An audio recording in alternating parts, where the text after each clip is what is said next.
The rain is falling softly, the room is still, and tonight I'm here with you again. If you enjoy these quiet nights together, subscribe so I can read to you again tomorrow. By the way, what time is it where you are right now? I always wonder who else is awake with me at this hour. He walked the same mountain trail every Sunday, but never reached the top. It started with a glimpse. I'd gone up the mountain alone, early one Sunday, chasing silence and thinner air. The forest held the kind of hush that only exists before sunrise, a hush not of emptiness, but of everything still asleep. Somewhere near the second bend, where the dirt path curls beside a slow creek, I saw him. A man, not young, but not old. In the way some people become, he walked with purpose, yet carried no urgency. He had no backpack, just a thermos in one hand and a folded cloth in the other. When I passed him, he gave a brief nod, not polite, but genuine, as though we were sharing something, though neither of us had spoken. I continued past him, further up the trail, but his image lingered. There was something in his pace, something in the way he looked straight ahead, as if he wasn't climbing the mountain to conquer it, but to remain in it. I didn't see him again that morning, but the next week, at almost the same hour, I saw him once more, and then again the next. He always stopped in the same place, a rounded bend in the path, with a large stone that leaned into the hillside like it was listening. He'd sit on that stone, pour from the thermos, look out over the trees. He never brought a phone, never a book, just himself, his breath, the view. And every time he left before I returned from the summit, never higher, never lower, just there. I began to notice more. How he sat without slouching, how he would sometimes close his eyes, not in meditation, but in recognition, as if he was meeting someone, or maybe remembering someone who once waited for him at that very stone. I never spoke to him, not because I didn't want to, but because his silence wasn't a wall. It was a room, one you didn't enter unless invited. And something told me I hadn't yet earned the door. I started changing how I walked. I stopped rushing. I watched the trail instead of timing it. I listened to the birds without needing to name them. And sometimes I found myself stopping a little before that bend, pretending to tie a shoe or adjust my sleeve, just to give him his time before I passed. I began to wonder, why there? Why not the top? Why the same stone, the same hour, the same ritual every Sunday?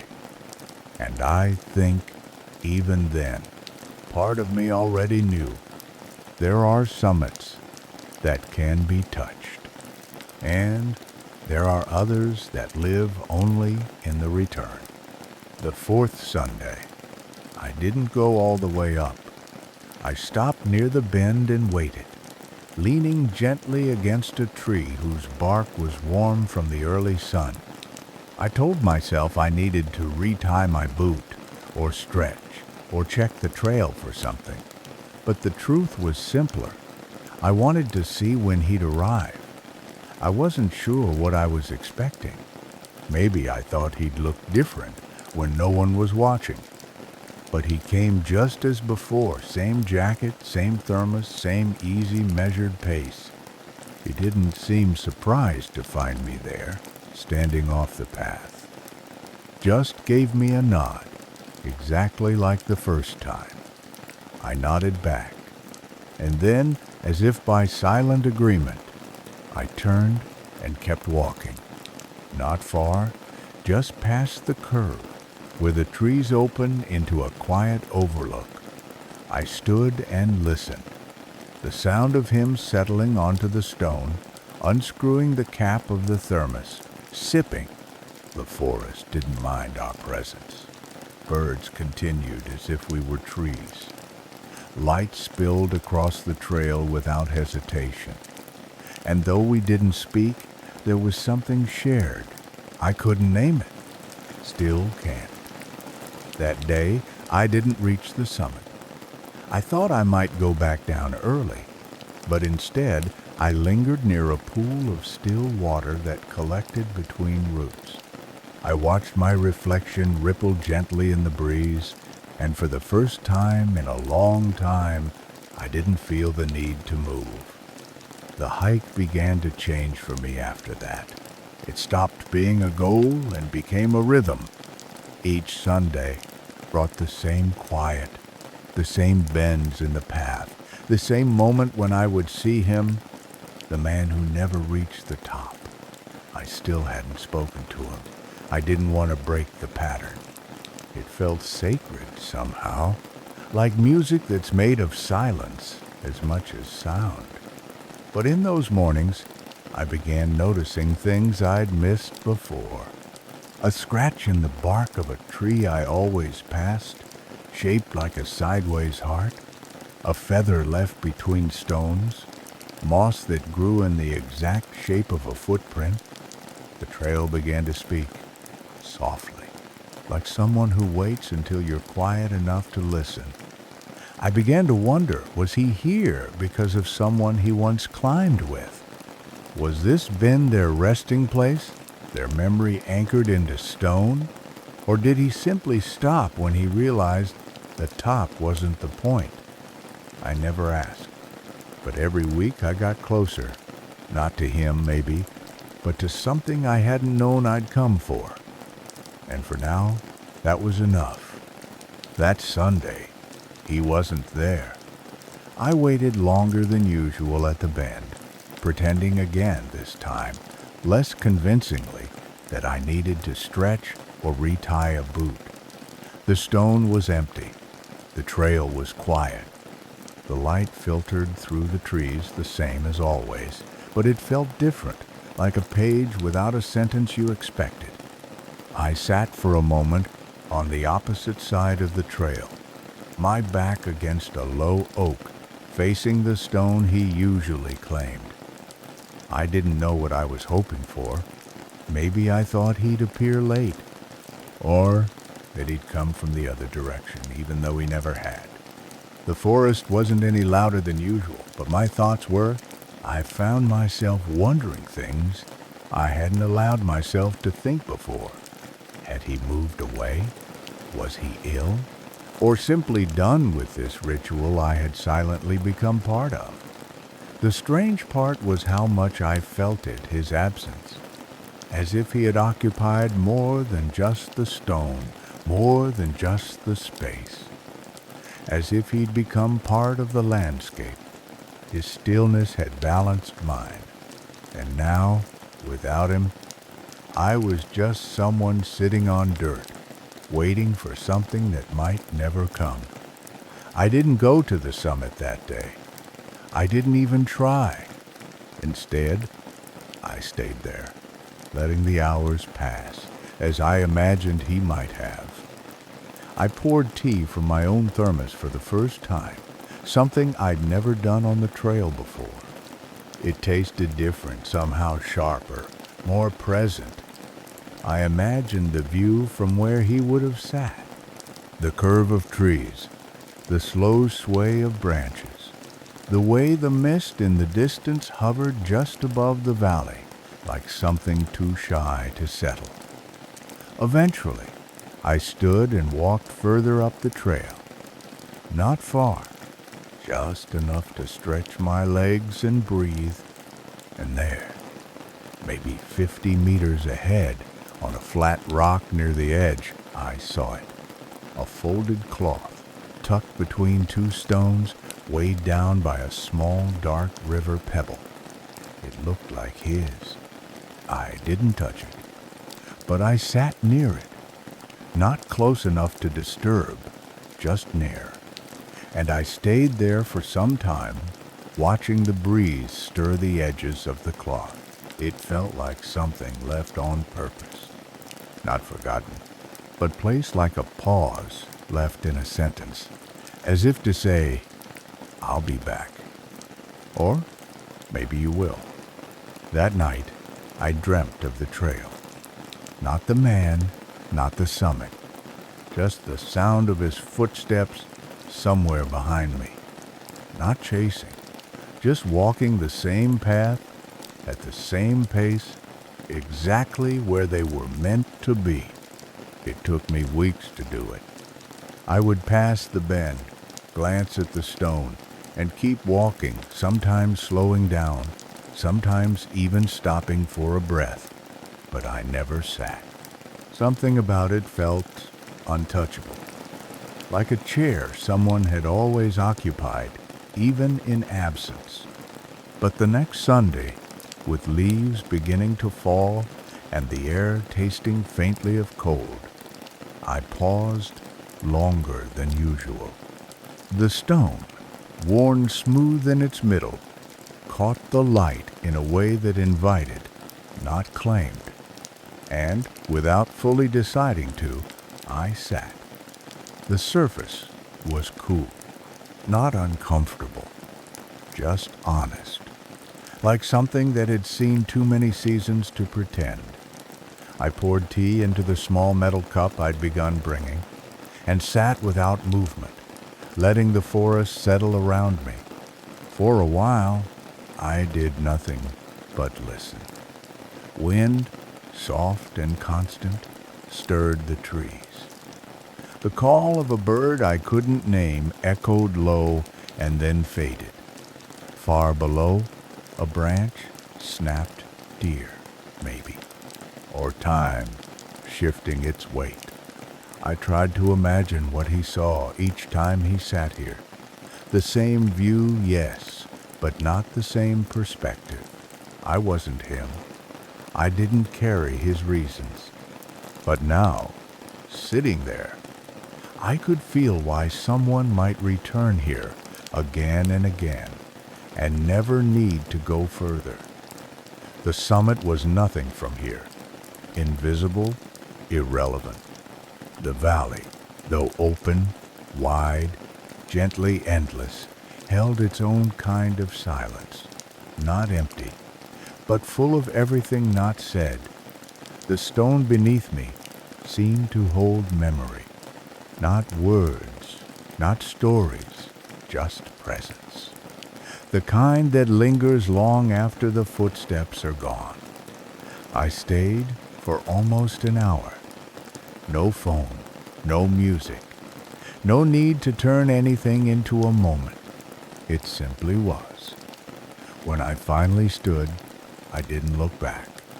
I walked further up the trail, not far, only to the next small ridge, then turned and made my way down again.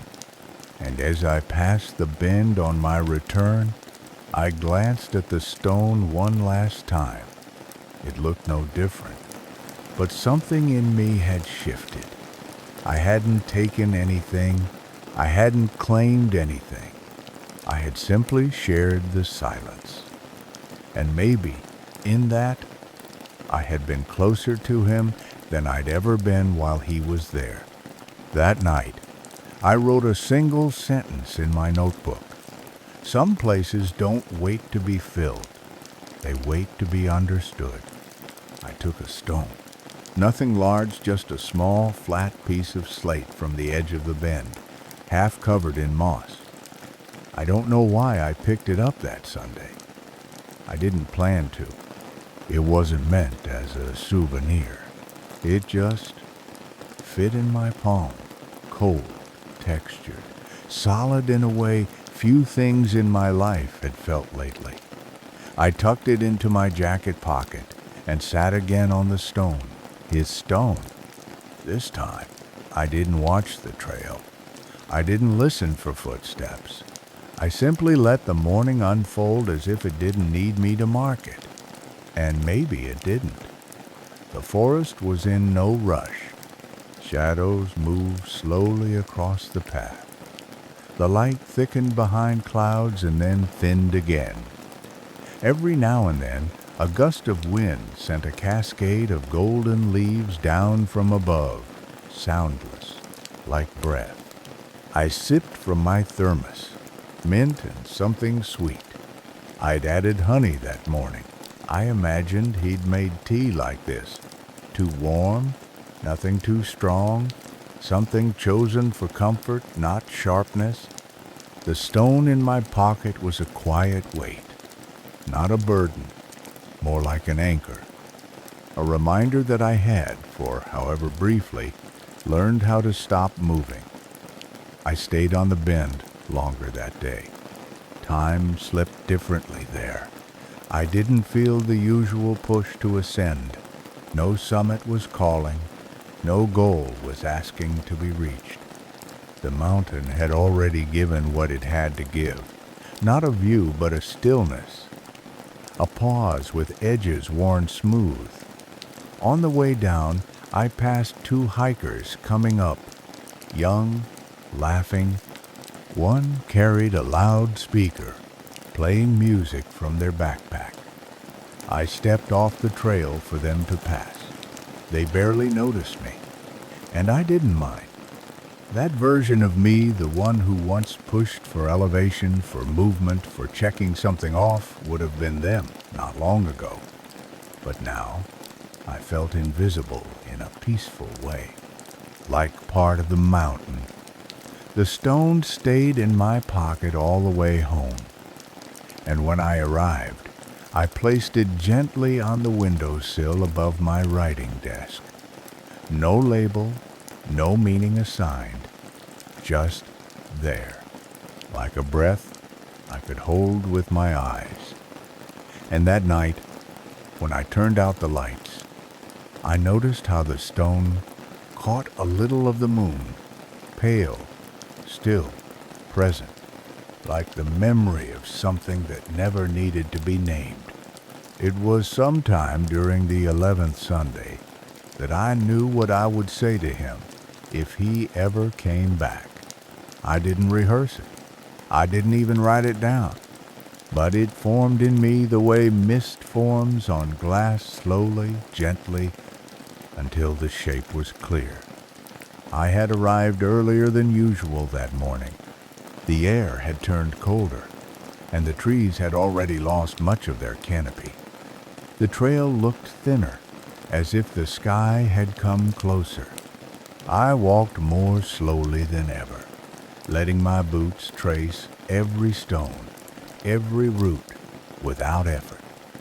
When I reached the bend, I didn't look ahead. I looked down.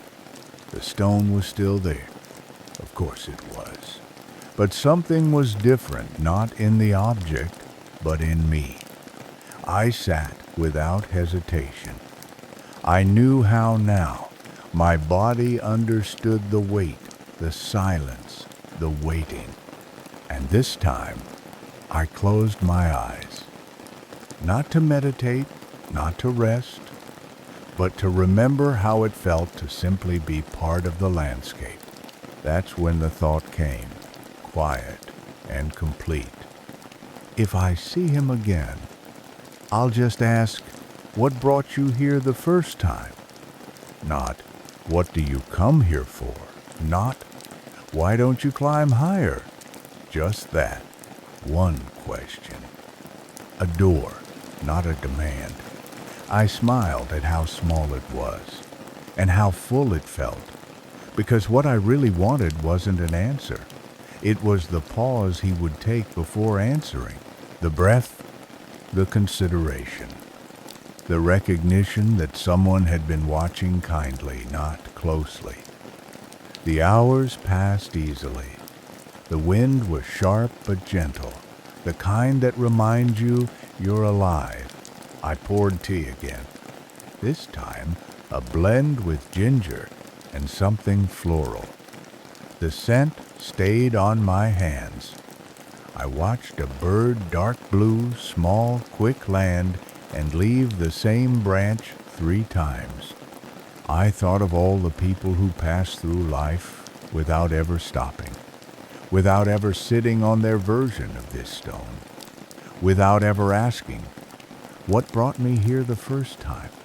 And then a sound not behind me, not above, but within.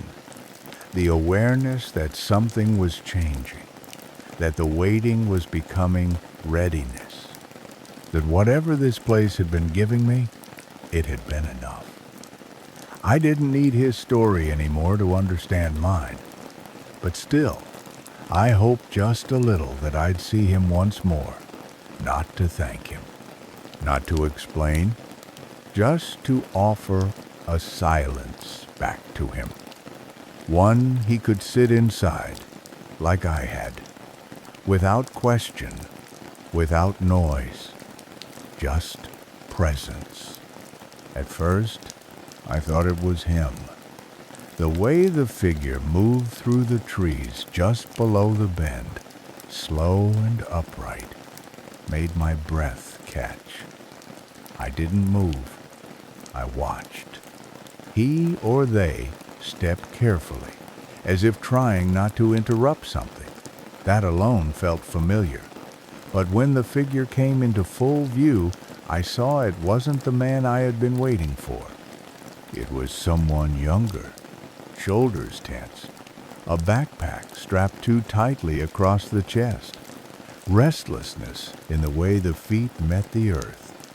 They paused, just briefly, near the curve in the trail, then glanced up at me, not rudely, not even curiously, just a quick look that said, "I see you." I nodded. They nodded back. And then, just like that, they kept walking up the trail, toward the summit. I listened to their steps fade into the branches, into the wind, and something in me loosened, not because I was disappointed, but because I realized I no longer needed it to be him. I no longer needed the story to close itself neatly.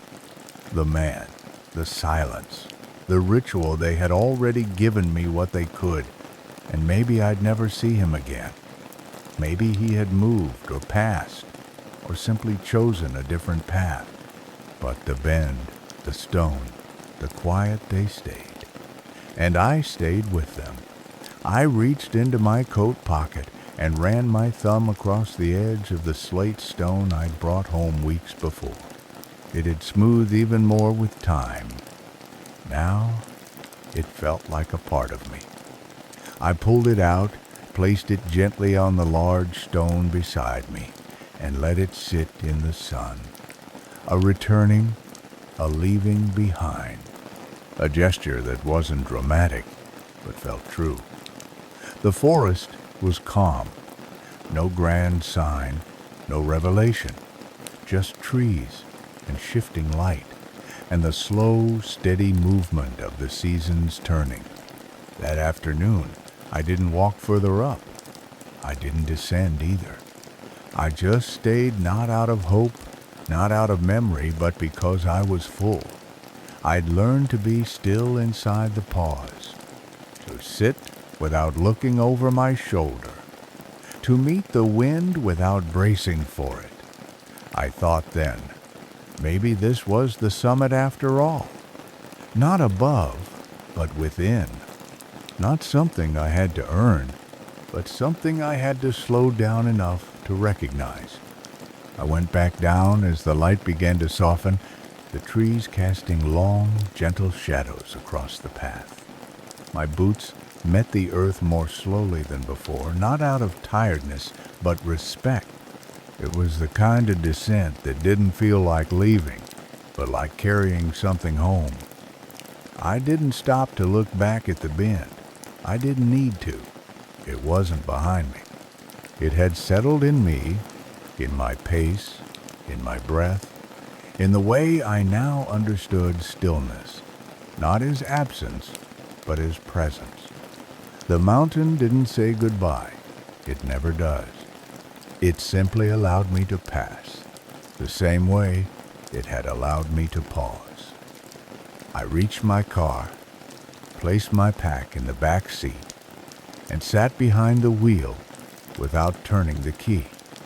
There was no rush. There was only quiet. A quiet that didn't ask for music or distraction or thought. Just sitting. Just breath. Later that evening at home, I made tea and opened the window above the desk where the stone had once rested. I didn't replace it with anything. I left the space empty, or rather, open. I noticed how the air moved differently through the room now, as if it carried more than just wind, as if it brought something back. Not him, not answers, just clarity. In the days that followed, I didn't tell anyone about the man or the trail. Not because it was a secret, but because some stories are meant to be held like small stones in the palm, warmed by presence, smoothed by time, remembered in silence. I knew I would return, maybe not every Sunday, maybe not even to that exact place, but I would return to stillness, to the kind of space that doesn't need to be filled. I would walk more slowly, breathe more deeply. I would let the wind touch my face without flinching. And when the world grew too loud, when lists lengthened and clocks chased me again, I would remember that quiet place where someone once sat, week after week, without needing to climb any higher. And I would remind myself, not all summits are above us. Some are waiting in the bend, in the silence, in the moment we stop asking for more, and simply sit and simply stay.